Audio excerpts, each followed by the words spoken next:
नमस्कार दोस्तों, मैं आप सभी के लिए लेके आई हूँ कुमार गौरव सर की जीके जीएस ब्रह्मास्त्र सीरीज़ का रिवीजन क्लास, जो कि इसमें बायोलॉजी का रिवीजन करवाया जाएगा। यदि आप चैनल पर नए हो तो चैनल को सब्सक्राइब अवश्य करें ताकि आपको नोटिफिकेशन मिलता रहे। चलिए शुरू करते हैं।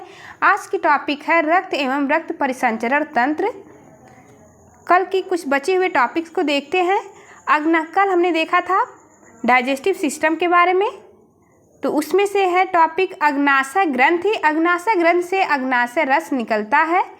अग्नाशय ग्रंथि को मिश्रित ग्रंथि भी कहते हैं, यानी कि मिक्स्ड ग्लैंड भी कहा जाता है। अग्नाशय ग्रंथि की बीटा सेल में इंसुलिन का निर्माण होता है, जो कि रक्त में ग्लूकोज की मात्रा को नियंत्रित करता है। रक्त में शर्करा की मात्रा बढ़ जाएगी तो डायबिटीज़ रोग होगा। मोस्ट इंपॉर्टेंट पॉइंट है, यदि रक्त में शर्करा की मात्रा बढ़ जाएगी तो डायबिटीज़ यानी मधुमेह होता है। छोटी आंत के बारे में देखते हैं। छोटी आंत के 3 पार्ट हैं, ग्रहणी यानी ड्यूोडेनम, दूसरा है जेजुनम, तीसरा है इलियम। ग्रहणी में पाचन होता है, जेजुनम में पाचन नहीं होता है। इलियम यहाँ पाचन समाप्त हो जाता है, यानी कि इलियम में रसांकुर होते हैं जिसमें आवश्यक पदार्थों का अवशोषण होता है। इंपॉर्टेंट पॉइंट है। बड़ी आंत यानी लार्ज इंटेस्टाइन के भी 3 पार्ट हैं, सीकम, कोलन और रेक्टम। पाचन का क्रम देखते हैं।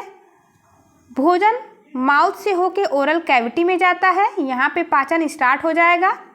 फिर फेरिंग्स में जाएगा, यहाँ कोई पाचन नहीं होता है। फूड पाइप में जाएगा, फिर कोई पाचन नहीं होता। फिर भोजन अमाशय में जाएगा, अमाशय से छोटी आंत में जाएगा, छोटी आंत के पहले पार्ट यानी ग्रहणी में जाएगा, ग्रहणी से होकर के जेजुनम में जाएगा, यहाँ भी कोई पाचन नहीं होता है। फिर जाएगा इलियम में, इलियम में पाचन क्रिया समाप्त हो जाती है। इसके बाद यह जाएगा बड़ी आंत में। बड़ी आंत के भी 3 पार्ट है, सीकम, कोलन और रेक्टम। इन तीनों में भी पाचन नहीं होता है, आप ध्यान दीजिएगा। बड़ी आंत में पचे हुए भोजन का अवशोषण होता है। क्वेश्चन देखते हैं, निम्न में से कौन सा एंजाइम अग्नाशय रस से स्रावित नहीं होता है? Option A lipase, B amylase, C pepsin, D trypsin. तो इसका राइट ऑप्शन है सी लाइपेज। यह लिपिड का पाचन करता है, एमाइलेज कार्बोहाइड्रेट का पाचन करता है और ट्रिप्सिन प्रोटीन का। अब हमारी टॉपिक नई स्टार्ट हो रही है, रुधिर यानी ब्लड के बारे में देखेंगे। स्टडी ऑफ ब्लड कहलाता है हीमेटोलॉजी।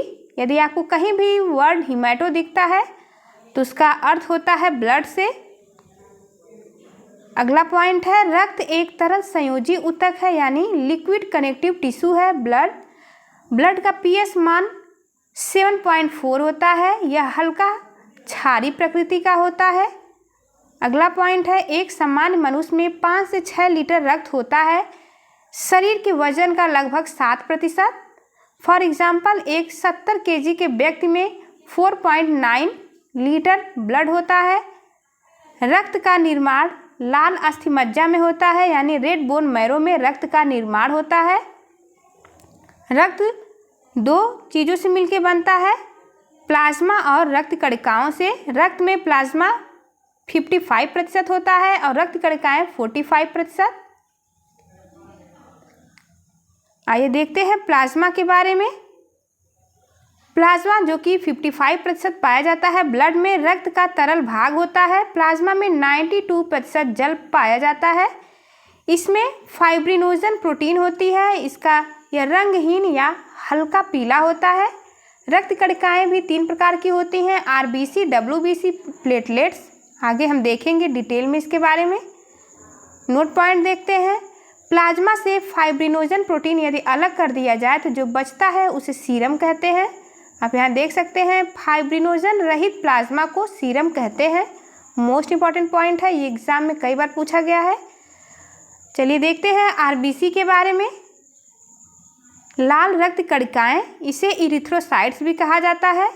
इस आरबीसी का जीवन काल 120 दिन का होता है। आरबीसी का कब्रिस्तान प्लीहा यानी स्प्लीन को कहा जाता है। इसे ब्लड बैंक भी कहा जाता है क्योंकि आरबीसी यहाँ पे कलेक्ट होती है। आरबीसी की संख्या मेल में 55 लाख घन mm होती है और फीमेल में 45 लाख घन mm होती है। आरबीसी से प्रभावित होने वाले रोग कौन से होते हैं? तो मलेरिया रोग में आरबीसी प्रभावित होती है और एनीमिया में भी आरबीसी प्रभावित होती है। एनीमिया को रक्त अल्पता कहते हैं, इसमें रक्त की कमी हो जाती है रोगी के शरीर में। नोट पॉइंट देखते हैं। आरबीसी में केंद्रक नहीं पाया जाता है, लेकिन अपवाद में है ऊंट और लामा, इसमें केंद्रक पाए जाते हैं। लामा एंडीज पर्वतमाला पर पाया जाता है जो कि साउथ अमेरिका में स्थित है। क्वेश्चन है, ऊंचाई यानी पहाड़ों में रहने वाले लोगों के अंदर आरबीसी की संख्या कम होती है या अधिक होती है? इसका राइट आंसर है आरबीसी की संख्या अधिक होती है, क्योंकि O2 की मात्रा कम होने लगती है ऊंचाई पर जाने से। जितना ऊंचाई पर हम जाएंगे उतना ऑक्सीजन लेवल कम होते जाएगा और आरबीसी की संख्या बढ़ती जाती है। अगला पॉइंट है, हीमोग्लोबिन में लौह यानी आयरन धातु पाई जाती है। क्लोरोफिल में मैग्नीशियम धातु पाई जाती है। मोस्ट इंपॉर्टेंट पॉइंट है। अब देखते हैं डब्ल्यूबीसी के बारे में, यानी वाइट ब्लड कॉर्पसल्स, इसे श्वेत रक्त कणिकाएं भी कहते हैं। इसका ल्यूकोसाइट भी नाम है। शरीर की सैनिक गार्ड या आर्मी इसे कहा जाता है। इसकी संख्या लगभग 10,000 होती है। इसका जीवन काल 2 सप्ताह का होता है। नोट पॉइंट, डब्ल्यूबीसी की संख्या में अनियंत्रित वृद्धि ल्यूकेमिया कहलाता है या फिर इसे ब्लड कैंसर भी कहते हैं। डब्ल्यूबीसी के प्रकार देखते हैं। डब्ल्यूबीसी 2 प्रकार की होती है। कणिका रहित इसे अग्रेन्यूल कहते हैं। कणिका युक्त यानी ग्रेन्यूल कहा जाता है। कणिका रहित 2 प्रकार का होता है, लिम्फोसाइट्स और मोनोसाइट। कणिका युक्त डब्ल्यूबीसी न्यूट्रोफिल और बेसोफिल इस्नोफिल 3 प्रकार का होता है। न्यूट्रोफिल की संख्या मैक्सिमम होती है, बेसोफिल की संख्या मिनिमम यानी कम होती है। मोनोसाइट आकार में बड़ा होता है। आप ध्यान दीजिएगा। अब देखते हैं प्लेटलेट्स यानी कि बिम्बाणु के बारे में। इसे थ्रोम्बोसाइट भी कहा जाता है। आप सभी नाम को ध्यान से देखिएगा क्योंकि एग्जाम में ये अलग अलग नामों से पूछे जाते हैं। प्लेटलेट्स का कार्य होता है रक्त का थक्का जमाना यानी ब्लड क्लॉटिंग का कार्य करता है। इसकी संख्या 1.5 लाख से 4.5 लाख तक होती है। प्लेटलेट्स का जीवन काल 1 सप्ताह का होता है यानी लगभग 7 से 8 दिनों का। डेंगू रोग में प्लेटलेट्स में कमी होती है। बकरी के दूध पीने से प्लेटलेट्स की ग्रोथ होती है शरीर में। ब्लड ग्रुप देखते हैं यानी रक्त समूह। इसकी खोज कार्ल लैंडस्टीनर ने 1902 ईस्वी में किया था। रक्त समूह का निर्धारण एंटीजन से होता है। एंटीजन आरबीसी की सतह पर पाए जाने वाला एक प्रोटीन है। आप देख सकते हैं आरबीसी की सतह पर पाए जाने वाला प्रोटीन एंटीजन कहलाता है। एंटीजन 2 प्रकार का होता है। इसे कैपिटल ए और कैपिटल बी से प्रेजेंट करते हैं। आइए समझते हैं एंटीजन और एंटीबॉडी को। ब्लड ग्रुप 4 होते हैं, ए, बी, ए बी और ओ। यदि आप यहाँ देख सकते हैं एंटीजन को कैपिटल ए कैपिटल बी से डिनोट किया गया है। एंटीबॉडी को स्मॉल ए स्मॉल बी से डिनोट किया गया है। एंटीजन यदि कोई ब्लड ग्रुप ए है तो उसमें एंटीजन ए होगी और उसका एंटीबॉडी विपरीत होती है तो एंटीबॉडी बी होगी। यानी सेम एंटीजन और एंटीबॉडी नहीं होना चाहिए। यदि किसी के शरीर में एंटीजन ए है तो एंटीबॉडी उसके विपरीत बी बनेगी। यदि एंटीजन बी है तो एंटीबॉडी स्मॉल ए होगा। यदि ब्लड ग्रुप ए बी में एंटीजन ए और बी है तो एंटीबॉडी कोई भी नहीं होगा। यदि ब्लड ग्रुप ओ में एंटीजन नील होता है और एंटीबॉडी ए बी होगा। आप ध्यान देंगे। आइए इसे फिर से समझते हैं। यदि ब्लड ग्रुप ए है तो एंटीजन ए पाया जाएगा और एंटीबॉडी बी पाई जाएगी। बी ब्लड ग्रुप के व्यक्ति में एंटीजन बी पाया जाएगा, एंटीबॉडी ए पाया जाएगा। ए बी ब्लड ग्रुप के व्यक्ति में एंटीजन ए बी पाया जाएगा और एंटीबॉडी अनुपस्थित होगी। ओ ब्लड ग्रुप के व्यक्ति में एंटीजन कोई भी नहीं होगा यानी अनुपस्थित होगा, एंटीबॉडी ए बी पाई जाएगी। ब्लड डोनेशन के समय आइए देखते हैं कौन किसे रक्त दे सकता है। ए ब्लड ग्रुप का व्यक्ति ए और ओ से ब्लड ले सकता है। बी ब्लड ग्रुप का व्यक्ति बी और ओ से ले सकता है। ए बी चारों से ले सकता है, यानी ए बी ओ सबसे ले सकता है। और ओ केवल ओ ब्लड ग्रुप से ब्लड ले सकता है। इसीलिए ओ को सर्वदाता कहा जाता है और ए बी को सर्वग्राही कहा जाता है। ब्लड ग्रुप निर्धारण आइए समझते हैं। यदि माता का ब्लड ग्रुप ए बी है और पिता का भी ए बी है तो होने वाली संतान 50% ए बी होगी, 25% संभावना ए की होती है और 25% बी की होती है। अब ध्यान से देखिएगा। अगला पॉइंट है ब्लड ग्रुप का निर्धारण करते समय आइए देखते हैं कैसे क्रॉस करवाया जाता है। यदि माता ए बी है, पिता ए बी है, तो सबसे पहले इसके दो भागों में बांट लेंगे, ए में और बी में। इधर भी ए और बी में बांट लेंगे। फिर ए को क्रॉस करवाएंगे ए से, तो ए बनेगा ब्लड ग्रुप, यानी कि 25% यहाँ पे ए आया है। फिर ए का करवाएंगे बी से, यहाँ पे ए बी मिलेगा। फिर बी का करवाएंगे ए से और फिर करवाएंगे बी का बी से, तो ए बी और बी हमें प्राप्त होगा। आप देख सकते हैं यहाँ पे। अगला है यदि माता का ब्लड ग्रुप बी है, पिता का ए बी है, तो होने वाली संतान कौन सी होगी? तो A B B A B प्राप्त होगी हमें। आप देख लीजिएगा ध्यान से इसे। अगला पॉइंट है यदि माता का ब्लड ग्रुप ओ है, पिता का ब्लड ग्रुप ओ है, तो होने वाली संतान 100% ओ ब्लड ग्रुप का होगा।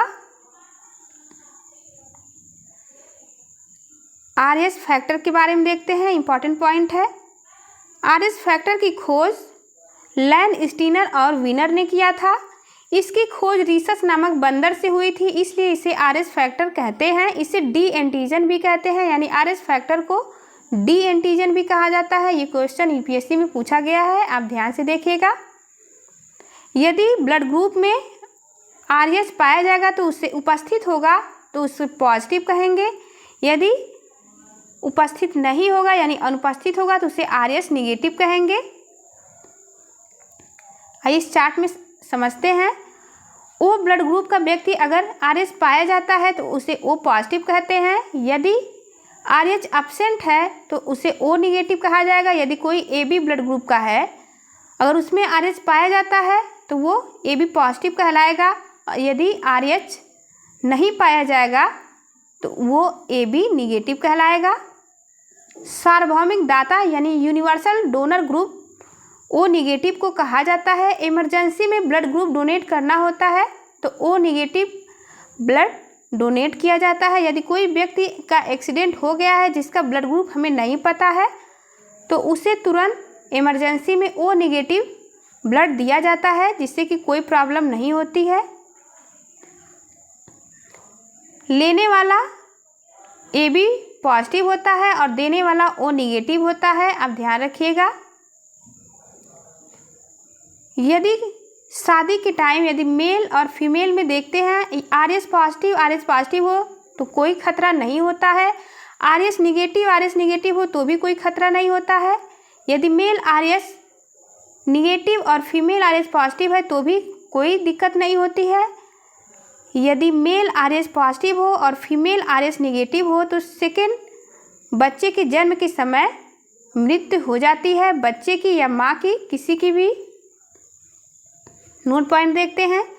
अगर पिता का ब्लड ग्रुप आरएस पॉजिटिव है और माता का ब्लड ग्रुप आरएस निगेटिव है तो पहली संतति के दौरान रक्त बच्चे से माँ की ओर प्रवाहित होगा, जिससे माँ के शरीर में आरएस एंटीजन के विरुद्ध एंटीबॉडी तैयार होगी, लेकिन फर्स्ट बच्चा स्वस्थ होगा। अगला पॉइंट है, अगर सेकेंड बच्चा हुआ तो बच्चे के आरएस पॉजिटिव ब्लड ग्रुप होगा, अर्थात उसमें आरएच एंटीजन होगा और माँ में पहले से आरएच एंटीबॉडी है। सेकेंड बच्चे की मृत्यु हो जाएगी। इस रोग को इरिथ्रोब्लास्टोसिस फिटेलिस कहा जाता है। अगला पॉइंट है, आइए देखते हैं। यदि माता RS पॉजिटिव है, इसे कैपिटल R से डिनोट किया जाता है, और पिता RS निगेटिव है, स्मॉल r से डिनोट किया गया है, तो क्रॉस मल्टीप्लाई करेंगे तो होने वाली संतान 100% RS पॉजिटिव होगी। नोट पॉइंट देखते हैं, समान एंटीजन और समान एंटीबॉडी नहीं होना चाहिए, मोस्ट इंपॉर्टेंट पॉइंट है, यानी कि समान एंटीजन और समान एंटीबॉडी नहीं होनी चाहिए। बच्चे के जन्म के समय प्लेसेंटा से रक्त बच्चे से मां की ओर प्रवाहित होता है। Universal blood acceptor AB positive को कहा जाता है, हम पीछे देख चुके हैं। नोट पॉइंट देखते हैं, एंटीबॉडी एंटीजन के विपरीत प्लाज्मा में घुली होती है। एंटीबॉडी दो प्रकार की आप देख सकते हैं, A और B। एंटीजन को कैपिटल A कैपिटल B से दर्शाया जाता है, एंटीबॉडी को स्मॉल a स्मॉल b से दर्शाया जाता है। यहाँ नोट पॉइंट देखते हैं, ऊंचाई पर जाने से O2 की मात्रा कम हो जाती है और RBC की संख्या बढ़ती है। Thank you for watching. चलिए मिलते हैं आपसे अगली वीडियो में, तब तक के लिए नमस्कार। यदि आप कुमार गौरव सर के करंट अफेयर का रिवीजन करना चाहते हैं तो आप देख सकते हैं, डेली क्लास अपलोड होती है।